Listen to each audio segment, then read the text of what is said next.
That's a discussion for another day because we have our guest ready to join us. We're going to bring in Herm Edwards in 1 second, but first, the reminder that the Ultimate Cleveland Sports Show is brought to you by FanDuel. Summer sports are in full swing. Whether you're all about baseball, golf, soccer, you name it, FanDuel is the best way to make every game more exciting. You're already following the action, so why not make it a little more thrilling with FanDuel? If you're new to FanDuel, new customers can bet $5, and if that first $5 bet wins, they can get $150 in bonus bets. Open up the FanDuel app today or visit FanDuel.com/UCSS to get started. And with that, we are thrilled to welcome in Herm Edwards to the show, former player, former coach, current ESPN analyst. How you doing today, Coach? I am well. You got a good crew there. A lot of knowledge sitting around that table with them dadgum microphones. Man, hey, when Herm Edwards says that, that's a compliment, boys. Let's clip that for the promotional reel, kids. Herm, you look great, man. How are you? And thanks for joining us. How's life? Life is good, my friend. Long time no see. I know, too long. Cherish the times that we worked together. I can't thank you enough for helping me along when I first got into this business. So it's people like yourself that were kind enough to give me some advice at times when I needed it, and I really appreciate it. But life is good.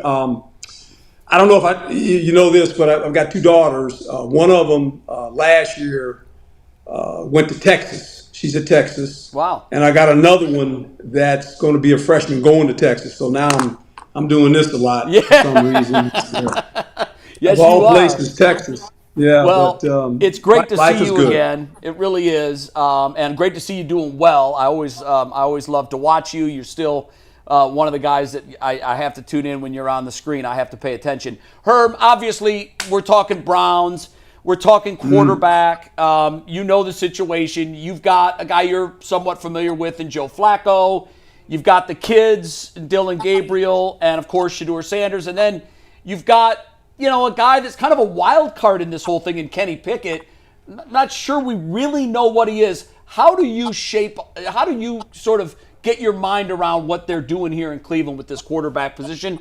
And whose race is it to win? Yeah, that's a good question. I think when this all took place, you kind of looked at it and went, well, wait a minute, what are we doing here? I hope one of these guys, one of the younger ones, is the future for the Cleveland Browns because, I'm an old head and look, the Cleveland Browns need to be relevant. They just do. It's good for football when the Cleveland. They had the greatest player to ever play the game of football, and I say that. Anybody ask me, it's Jim Brown. Amen. And I'm gonna say that until I leave this earth. It is Jim Brown. There ain't no doubt.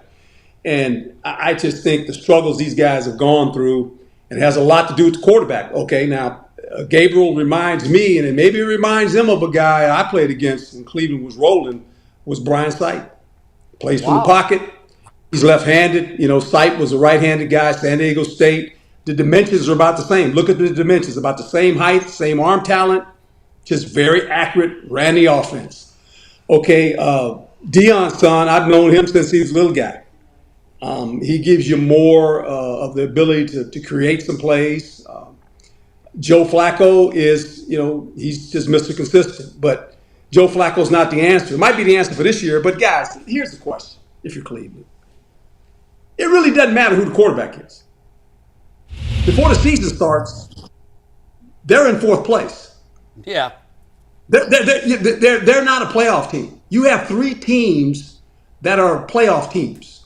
If Cincinnati can get off to a better start, we say that every year, and they get off to a bad start again. You're right. They're a playoff team. The Pittsburgh Steelers, Mike Tomlin's been going to the playoffs for the last 10 years without a quarterback. They win 10 games. Now they got a quarterback, Aaron Rodgers, and the only reason to get Aaron Rodgers is because he's got to play for them in the playoffs. They want him to play good in the playoffs. And then you got the Baltimore Ravens that can't beat the Kansas City Chiefs that are always in the playoffs. So if you're a Cleveland fan, right? So if you're a Cleveland fan, but nobody can beat the Chiefs. Buffalo Bills can't either.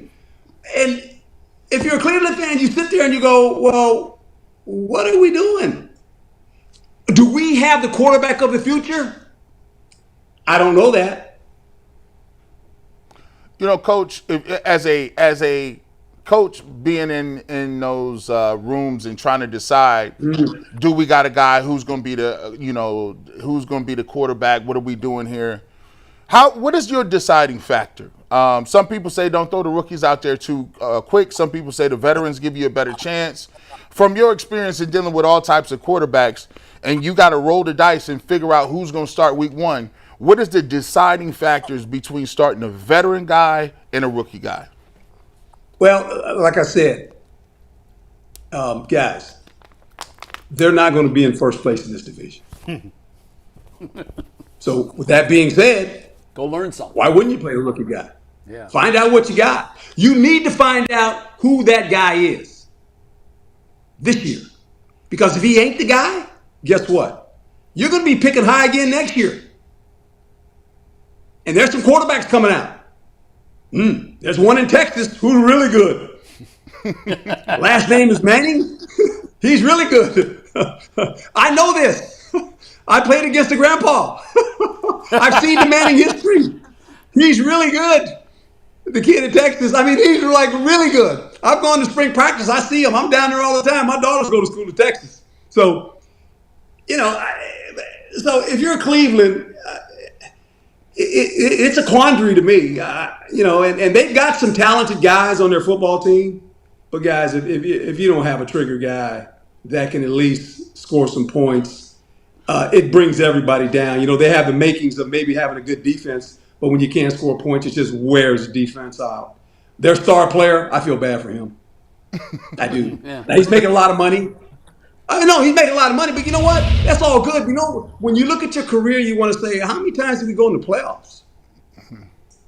That money don't buy you playoff games, by the way.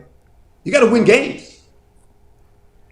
Herm, I'm with you on everything you said. I've been saying it, screaming it since the end of last season. You got to find the quarterback. The quarterback's probably in next year's draft, more than likely. That's why they traded down. They got the extra pick. But how do you get through this year as a head coach? If you're Kevin and you've got these veterans looking at you and you've got Joe Flacco there, Flacco is probably the best quarterback right now on the roster, but I don't see the upside. Why would you play a 40-year-old quarterback? So what do you tell the veterans in the locker room who are trying to win right now? Now, you make a great point, and that's the hard part. Some veterans' careers will end this year.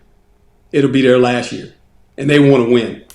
When you haven't won in quite some time, you haven't been in the playoffs quite some time, these veterans want to win. And this is why when you have the competition, and you got to tell them this, and you got to, and I would tell Joe this, and I told veterans this, not just quarterbacks, but veteran players. This was my mindset, because I always look back as when I was a player, right? When I came in the league as a rookie. And I can remember what Dick Vermeil told me. And he told the rookies when we were sitting there, first day of camp. And back then it was real football. There was 6 preseason games. It was almost 2 months of training camp. No. It was 6 a year. No. 6. Guys, 6. Yeah. 6.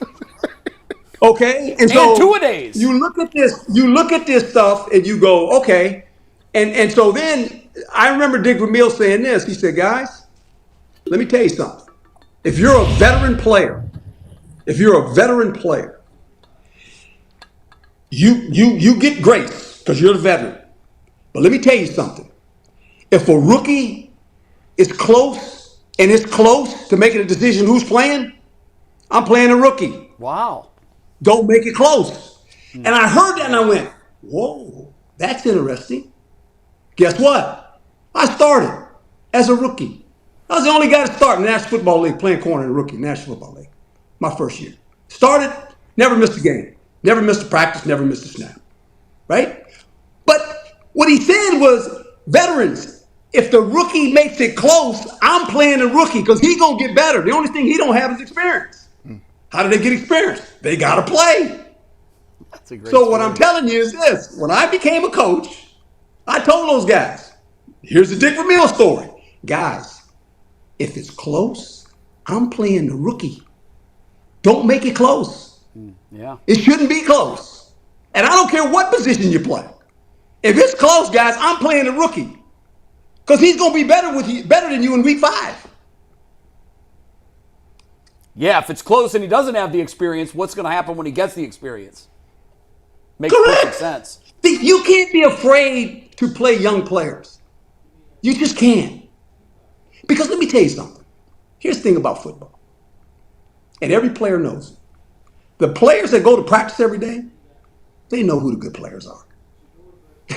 They know. You can't hide it. They know. they look. Your eyes don't lie. You know what I tell coaches? You know the problem with football?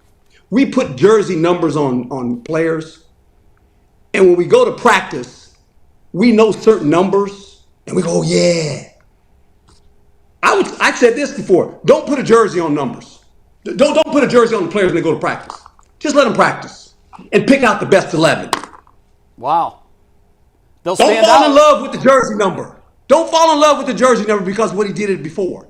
He got to do it now. This is a now league. It ain't what he did before. But see, that's what we do. We fall into the trap. Yeah, it's the easy way out, Herm. You know what you have with that player, and you're going to, and the assumption is you're going to continue to get that same production, but then you're discounting the fact that the rookies they have more room to grow.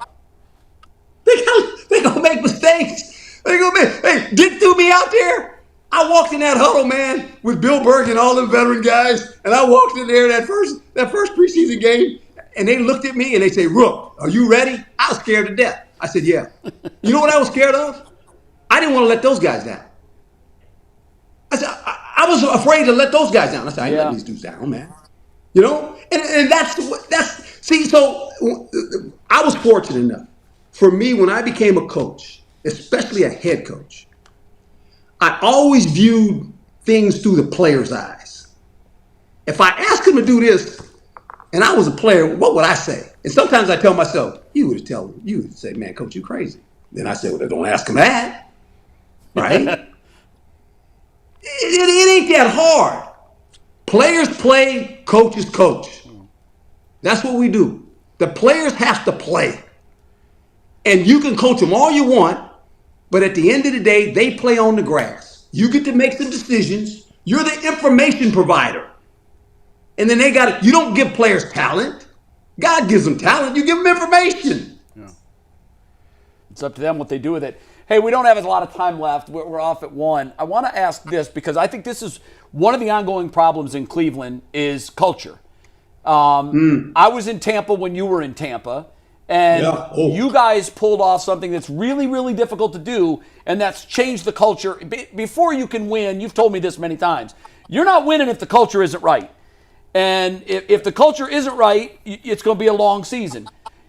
How did you guys pull that off in Tampa? Because in a relatively short period of time, and I know you had a lot of great draft picks, but the culture in the locker room changed. How does Cleveland pull that off here? You got to look at the personalities and go, okay. And Tony called. We had a veterans meeting. I can remember that. We called, and Lynch was in that meeting. I was just with John and the family Friday night. We went to a concert in San Francisco. And we bring all these veterans in. There's about 15 of them that had been there, that had been through all that losing. And Tony was talking to them, and Tony said, hey, look, like we got it. And you just did it. We got to change the culture. We're going to do things different. You guys have had a lot of coaches. We get all that. And, I was the bad cop. If you remember that. I was the assistant head coach. I was the bad cop, right? I was the bad cop. I was the bad cop. And so we're sitting in there, and Tony's giving him this. He talks to him about 20 minutes. And he said, I'm going to let Coach Herm talk to you. So then I get up, and I'm just quite honest. I said, hey, let me tell y'all something. Some of you guys, you ain't going to be here. I got a list. And I'm looking here. I'm looking at the list, and some of you guys have been here 3 or 4 years. Nothing has changed. The only thing that changes for you guys is another coach. Well, we ain't changing no more coaches. We're going to change some players. And so I leave the room, and Lynch tells me the story later. He said him and Rodney Barber are sitting there with Brooks, and they go, Herm's the bad cop. He's the bad cop. Leave it to John to figure that out, too. Hey, listen to him said, Herm's a bad cop, man. And he said, they're about to run some boys up out of here. And you remember that? I remember guys, we got rid of them. We said, hey, man, they're good players, but the culture's bad. We got to get rid of him. Now, Sapp, as crazy as Sapp was, Sapp bought in. He's just hard to handle, but I love Warren Sapp. We all loved him. And you know how Warren was. He's always griping. You know, I had to hug Warren by the neck and say, Warren, come here. Come here, let me talk to you, man. He said, Coach, all I want to do is win. I said, okay, you're going to win. So look, you're going to play the 3 technique now. A whole different defense. You're going to play the 3 technique. All we want you to do is beat the guard and go hit the quarterback.